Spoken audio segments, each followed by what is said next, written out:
Welcome to our presentation on ibuprofen synthesis.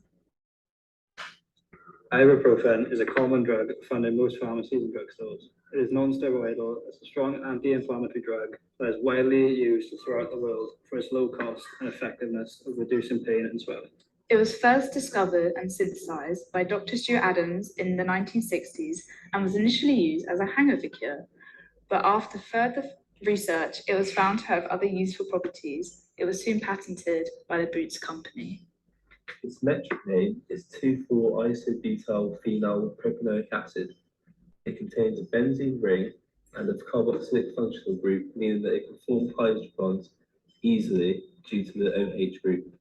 There are two main ways to synthesize ibuprofen: the original Boots method and the Breen method, which was discovered in 1980s when the patent ran out of the Boots company, and this method was later patented in 1991 by the BHS company.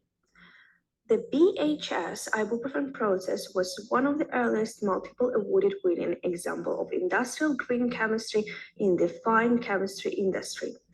The author who convinced the BHS ibuprofen synthesis strategy in 1984 reveals and documents that the BHS ibuprofen process was not primarily a result of governmental or regulatory mandates or environmentalist or political movements.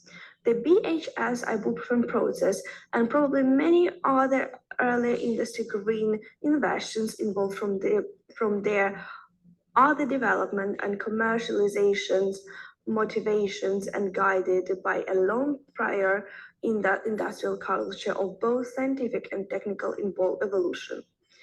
The invention and the commercialization of these early industry commercializations process and the BHS ibuprofen process were also guided by both competitive and economic market needs, personal human motivations, and a low waste culture of quality and continuous improvement that the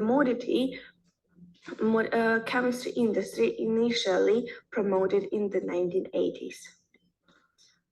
The first BAFTA winning was the Boots Correspondence Collins BHJC. For example, industrial green chemistry, the founder of this method did it in 1984. The Boots method of the ibuprofen synthesis, which you can see on the presentation, starts from 2-methyl-propylbenzene. Then we can get it from the separating crude oil. The Boots synthesis includes 6 main steps that you can see in figure 2. Using solid acid AlCl3 can be done the synthesis of ibuprofen by Craycraft alkylation of isobutylbenzene with lactic acid. In the Boots reaction, the 2-methylpropylben was comprised of crude oil. Crude oil has similar structure as ibuprofen in the Boots synthesis. However, more than 50% of the material that we used in synthesis are wasted because the catalyst that we were used, AlCl3, is not true catalyst. It is turning into hydrated form that we can use again. The invention offers a method to make ibuprofen. The process includes using isobutylbenzene as a starter material, producing 4-isobutyl-acetophenone via the Friedel-Crafts reaction, 2,4-isobutylphenyl group, 1,2-propylene oxide via epoxidation, 1,4-isobutylphenyl group, propanaldehyde via intramolecular rearrangement in the presence of a Lewis acid catalyst. And producing the preparation method has benefits of not requiring a noble metal catalyst, using inexpensive materials and a straightforward process that has mild reaction conditions, high yield, and little to no production of the 3 waste materials. Additionally, the solvent used in the method satisfies industrial standards. Electricity is a must component of the reactions for ibuprofen synthesis. The problems arise from using electricity, one being the environmental issues. That most modes of electricity are derived from fossil fuels, such which have an adverse impact on the planet. A proposed way to make this greener alternative is powered through water or solar means of powering the industry. The main difference, despite possible additional precautions, security, layout variations, and access controls, is volume. A production laboratory is scaled for massive procedures involving tons of materials, thousands of units, and tight accounting, whereas a teaching laboratory is made of trained students in a classroom setting. Industrial labs are more focused on the ultimate objectives of the business and the products that the business produces. The fundamental instrumentation and lab supplies are offered in teaching labs. For certain projects that the students that use the teaching lab normally do not use. Some academic labs do have additional equipment that has been donated or acquired. As stated previously, the green method was created in the 1980s and patented in 1991 under the BHC community. They created this when the patent for the boots were run out, and it was recognised as a wasteful way to produce such a high in demand drug. The green process starts with isobutylbenzene 2. This then undergoes a Friedel-Crafts acetylation reaction, which then produces 4-isobutyl acetophenone, as it uses acetic anhydride as a reactant and hydrogen fluoride as a catalyst and solvent. The hydrogen fluoride is flammable, toxic, and highly corrosive, so it would not be a sensible solvent to have used in the lab. However, on an industry scale, it shortens the process for later steps to come, making its atom economy better as there is less waste, meaning its economic advantages may outweigh the chemical/safety disadvantages. Then, this intermediate, a ketone, is converted into an alcohol via catalytic hydrogenation. In doing so, it uses a Raney nickel catalyst and hydrogen gas. Raney nickel catalysts can catch fire spontaneously if exposed to air and can cause severe organ damage if you are exposed to it for long periods of time, therefore increasing the risk factor of the synthetic process.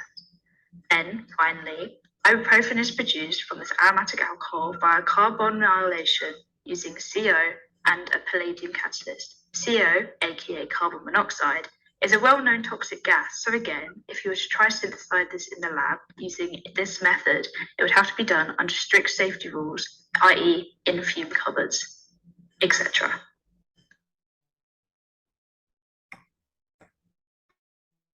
The biggest difference between the original Boots process and the newer green process is that the original method requires 6 steps without the use of catalysts, while the green synthesis only requires 3 steps and utilizes catalysts throughout. This means that the Boots process gave a much lower yield by atom economy of ibuprofen compared to the green process, with the yield of the Boots process being as low as 40%, while the yield of the green process almost doubling it at 77%, which if the acetic acid is recovered and reused in the first step, then the percentage atom economy increases to 99% with almost zero waste products. Because the green process requires less time to complete, as well as the need for less starting material, so not only is the green process better for the environment, but it's also more cost effective than the Boots and therefore bigger profits and higher production rates.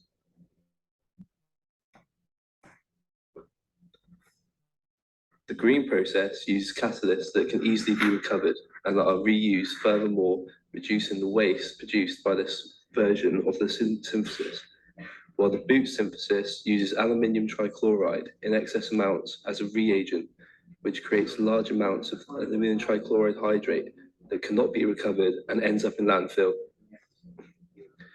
Every year, 7,200 tons of ibuprofen is produced, meaning that the use of the green method compared to the original Boots method saves 2,700 tons of waste every single year going to landfill.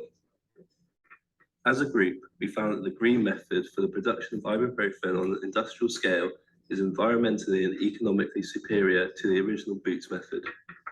However, the safety risks that come with using this method are great, but the benefit outweighs the danger. Therefore, this method is still currently the process used to synthesize ibuprofen on a large scale, and there is no obvious improvements that can be made in this method. Thanks for listening to our presentation, and keep using ibuprofen after a night out.